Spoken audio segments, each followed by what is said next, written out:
story is from the 3rd century, which is far from our current era. 1,700 years ago, there was an Ethiopian king named Taser or Izana. This king did not have a son to inherit the throne, so he and his wife, Ahiwa, begged God to give them children. After many years of prayer, they gave birth to twin boys.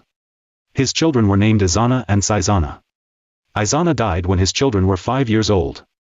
After that, until the children grew up, their mother Ahiwa reigned in Ethiopia for about 7 years and putting Abun Salama, who is the first Ethiopian bishop, as advisor. When these twins were 12 years old, they were believed to be king and were told to reign. They did not want to rule because they were children of the oath. But it was decided that they should rule because it was God's will.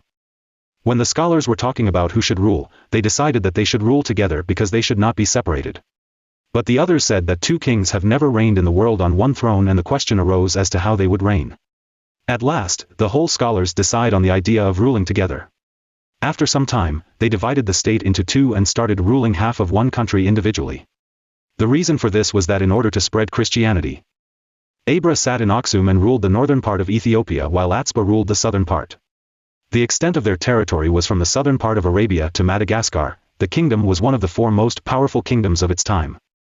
One of the proofs of this is that the younger Constantine, who was the younger brother of Constantine the Great, converted to Arian religion and sent a letter to the Ethiopian government asking them to change their religion. Even though the Ethiopian government refused to agree to that, the government of Constantine could not do anything other than sending a letter.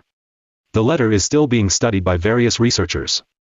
Among the things they do, they returned the people from worshipping idols to worshipping God and returning to Christianity. This made Ethiopia to have its present form. Most people in Ethiopia follow the Ethiopian Orthodox religion. In 350 CE, they officially declared Christianity to be the national religion of Ethiopia. From that time until 1966, Christianity was the national religion of Ethiopia for about 1,616 years. Now there is no national religion. They built many churches and converted the ancient Torah synagogues into churches.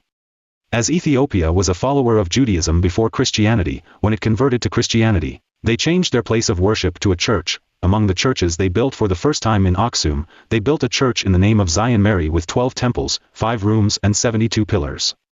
But this church could not last more than 600 years. Because a Jewish leader named Judith who lived in Ethiopia had been burning churches in Ethiopia for 40 years, she burned this church together. But at the time of the burning, the church's procedure was different, so she could not burn it. She gathered the priests and servants of the church.